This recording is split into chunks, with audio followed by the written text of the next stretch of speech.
প্রিয় দর্শক, স্বাগত জানাচ্ছি সারাদিনের সংবাদে প্রতিদিনের আয়োজন রাত 11টার শীর্ষ সংবাদে।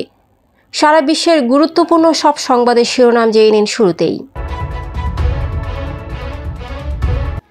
ওয়াশিংটন পোস্টের প্রতিবেদন, মালদ্বীপের প্রেসিডেন্টকে ক্ষমতাচ্যুত করতে ভারতের গভীর ষড়যন্ত্র। 31st নাইট উদযাপনের সময় ছাদ থেকে পড়ে স্কুল ছাত্রের মৃত্যু। ভারতের সঙ্গে হাসিনাকে ফেরানো আর স্বার্থের ইস্যু পাশাপাশি চলবে, জানালেন পররাষ্ট্র উপদেষ্টা।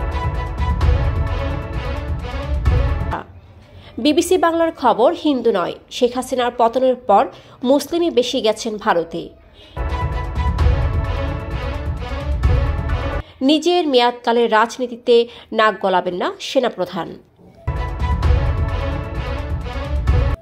আরব আমিরাতে সাধারণ ক্ষমার আওতায় বৈধ হলেন 1.5 লক্ষ বাংলাদেশি। বিদেশে আর পাঠ্যপুস্তক ছাপানো হবে না, মন্তব্য শিক্ষা উপদেষ্টার। 12,500 কোটি টাকার বিশেষ ঋণ পেল 3 ব্যাংক। চট্টগ্রাম বন্দরে 32,75,000-এর বেশি কন্টেইনার হ্যান্ডলিং। আন্তর্জাতিক অপরাধ ট্রাইব্যুনালে আরও 4 প্রসিকিউটর নিয়োগ। প্রিয় দর্শক, এবারে জেনে নিন বিস্তারিত। ফ্যাশন ব্র্যান্ড মানে আর্ট। মালদ্বীপের প্রেসিডেন্টকে ক্ষমতাচ্যুত করতে ভারতের গভীর ষড়যন্ত্র থাকার কথা উল্লেখ করে প্রতিবেদন প্রকাশ করেছে ওয়াশিংটন পোস্ট। বিশ্লেষকরা মন্তব্য করেছেন, ভারত দক্ষিণ এশিয়ার ছোট দেশগুলোতে বিশ্বস্ত অংশীদারদের ক্ষমতায় রাখতে চেষ্টা করলেও এর মধ্যে ঝুঁকি রয়েছে। ইস্ট ওয়েস্ট সেন্টারের গবেষক নীলান্তি সামারানায়েকের মতে, ভারত যখন ব্যক্তিগত সম্পর্ক গড়ে তোলে তখন ক্ষোভ তৈরি হয়, যা বিরোধী ও জনসাধারণের মধ্যে বিস্তৃত হয়। মালদ্বীপে 2023 সালে মোহাম্মদ মইজুর প্রেসিডেন্ট নির্বাচিত হওয়ার পর ভারত মালদ্বীপ সম্পর্ক তলানিতে পৌঁছায় এবং তাকে ক্ষমতাচ্যুত করতে ভারত ও রিসার্চ অ্যান্ড অ্যানালাইসিস উইং তৎপর হয়। নাটোরের বনপাড়া পৌর শহরে 31st নাইট উদযাপনকালে 3 তলা ছাদ থেকে পড়ে ইশতিয়াক হোসেন নামে এক স্কুল ছাত্রের মৃত্যু হয়েছে। মঙ্গলবার রাত 11:30টার দিকে অফিসপাড়া এলাকায় এই ঘটনা ঘটে।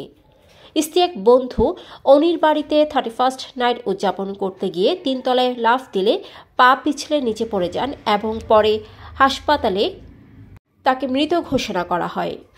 অন্যদিকে 31st নাইটে শব্দদূষণ সংক্রান্ত বিষয়ে 999 নম্বরে 1185টি কল আসে, যা নিশ্চিত করেছেন পুলিশ পরিদর্শক আনোয়ার সত্তার। এছাড়া জ্বলন্ত ফানুস পড়ে মিরপুর ও ধানমন্ডিতে অগ্নিকাণ্ডের ঘটনা ঘটে। এর আগে বৈদ্যুতিক তারে ফানুস আটকে পড়ার ঘটনা ঘটে, তবে মেট্রো রেলের চলাচল স্বাভাবিক ছিল। এছাড়াও আতশবাজিতে 2 শিশু দগ্ধ হয়। পররাষ্ট্র উপদেষ্টা এম তৌহিদ হোসেন জানিয়েছেন, ভারত থেকে শেখ হাসিনাকে ফেরত আনা এবং অন্যান্য স্বার্থের ইস্যু পাশাপাশি চলবে। বুধবার পররাষ্ট্র মন্ত্রণালয়ে সাংবাদিকদের মুখোমুখি হয়ে তিনি বলেন, এটা একটা ইস্যু, তবে আমাদের আরও অনেক স্বার্থের ইস্যু আছে। ভারত, চীন ও যুক্তরাষ্ট্র সবার সঙ্গেই আমাদের ভালো সম্পর্ক রয়েছে এবং এই 3 দেশই আমাদের অগ্রাধিকারে থাকবে। ভারতীয় সীমান্তরক্ষী বাহিনী জানিয়েছে, অগস্ট থেকে ডিসেম্বরের 3য় সপ্তাহ পর্যন্ত অবৈধভাবে ভারতে প্রবেশ করতে গিয়ে ধরা পড়া বাংলাদেশি নাগরিকদের মধ্যে মুসলিমদের সংখ্যা বেশি। 2024 সালের 24 ডিসেম্বর পর্যন্ত 716 জন বাংলাদেশি অবৈধভাবে ভারতে প্রবেশের চেষ্টা করেছিলেন। তাদের মধ্যে 301 জন হিন্দু এবং 415 জন মুসলমান। 2023 সালে এই সংখ্যা ছিল 203 জন হিন্দু এবং 449 জন মুসলমান। আর 2022 সালে 114 জন হিন্দু এবং 298 জন মুসলমান। বিএসএফ জানায়, এই সময়কালে অনুপ্রবেশের সংখ্যা সামান্য বেড়েছে, তবে আগের বছরের তুলনায় উল্লেখযোগ্য পরিবর্তন হয়নি। বিবিসির বাংলার এক প্রতিবেদনে এসব তথ্য উঠে এসেছে। সামরিক বাহিনীর রাজনীতিতে হস্তক্ষেপ করা উচিত নয় বলে মন্তব্য করে সেনাবাহিনীর প্রধান জেনারেল ওয়াকারুজ্জামান বলেছেন, সেনাপ্রধান হিসেবে নিজের মেয়াদকালে আমি রাজনীতিতে নাক গলাব না। আমি সেনাবাহিনীকে রাজনৈতিক পরিমণ্ডলে হস্তক্ষেপ করতে দেব না। এটাই আমার স্পষ্ট অঙ্গীকার। দেশের জাতীয় দৈনিক প্রথম আলোকে দেওয়া এক সাক্ষাৎকারে সেনাবাহিনী প্রধান জেনারেল ওয়াকরুজ্জামান এসব কথা বলেন। সংযুক্ত আরব আমিরাতে 1 সেপ্টেম্বর থেকে 31 অক্টোবর পর্যন্ত 2 মাসের জন্য ঘোষিত সাধারণ ক্ষমার মেয়াদ 31 ডিসেম্বর শেষ হয়েছে।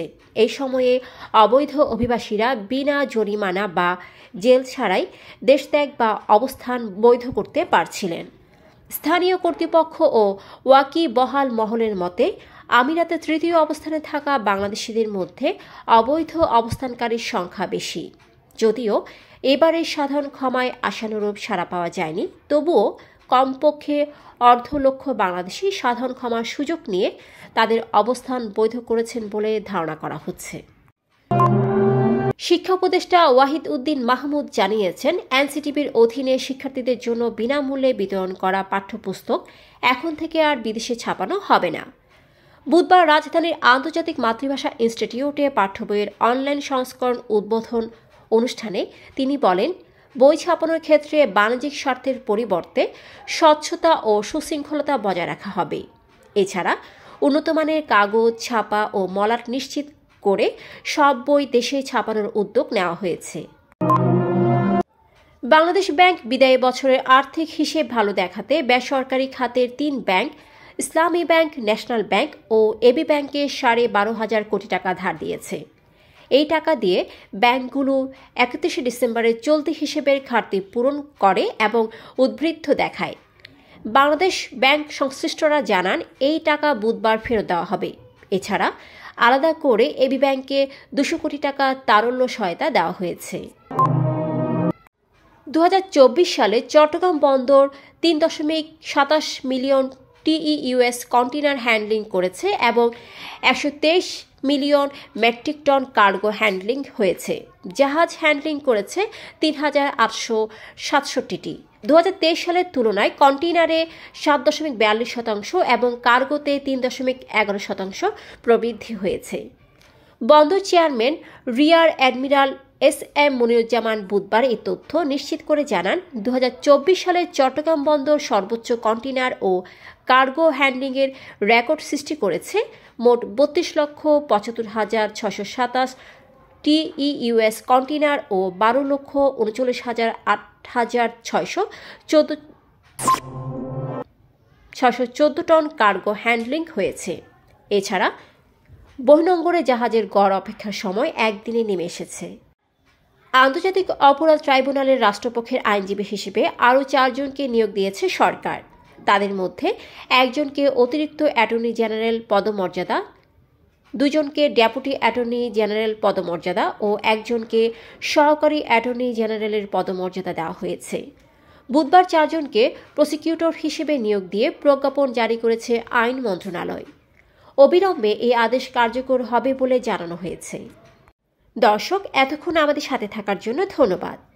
প্রতি মুহূর্তে দেশ বিদেশের গুরুত্বপূর্ণ সব সংবাদ জানতে ভিজিট করুন www.সারাদিনেরসংবাদ.com ও চোখ রাখুন সারাদিনের সংবাদের অফিসিয়াল ফেসবুক পেজে। Fashion brand money art, men's, ladies and kids wear art. Be smart.